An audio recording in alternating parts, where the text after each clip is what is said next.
Hello বন্ধুরা, আজকে আমি কি এর ঘর সাফা করছি এটা আপনারা দেখতে হলে পুরো ব্লগটা দেখতে হবে। হ্যালো বন্ধুরা, আপনারা আবার ভাবতে পারেন আমি এখানে কি করছি।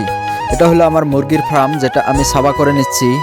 একদম ঝেড়ে জুড়ে শেষে একদম উপরকার যেটা লেয়ার ছিল মাটির, সেটা একদম ফেলে দিলাম। মুরগির যেগুলো লিটার ছিল বা ভুসি ছিল সব একদম শেষে ফেলে দিয়ে এখানে চুন ছিটিয়ে নিচ্ছি। এখন এখানে পানি দিয়ে চুন মিক্স করে, চুন আর পটাশ দুইটা মিক্স করে পুরো ঘরটাতে ভিজিয়ে দিব। ভিজিয়ে দেওয়ার পর আমি চলে যাব মুরগির বাচ্চার নিগা। হ্যালো বন্ধুরা, এখন আমি চলে যাচ্ছি মুরগির বাচ্চার নিগা। মুরগির বাচ্চার নিগা চলে এসে দেখি অলরেডি মুরগির বাচ্চা এসে পড়েছে। এখান থেকে মুরগির বাচ্চা গুনে গুনে নিচ্ছি। গুনে নেওয়ার পর বাড়িতে এসে বুডিংটা তৈরি করতে হচ্ছে। এখানে বুডিংটা তৈরি করে তারপর এখানে কাগজ বিছিয়ে নিতে হবে। কাগজটা বিছানো হয়ে গেলে মুরগির বাচ্চা ছেড়ে দিব। এখন মুরগির বাচ্চাগুলো ছেড়ে দিব গুনে গুনে। আপনাদের যদি ভিডিওটা ভালো লাগে লাইক, কমেন্ট, শেয়ার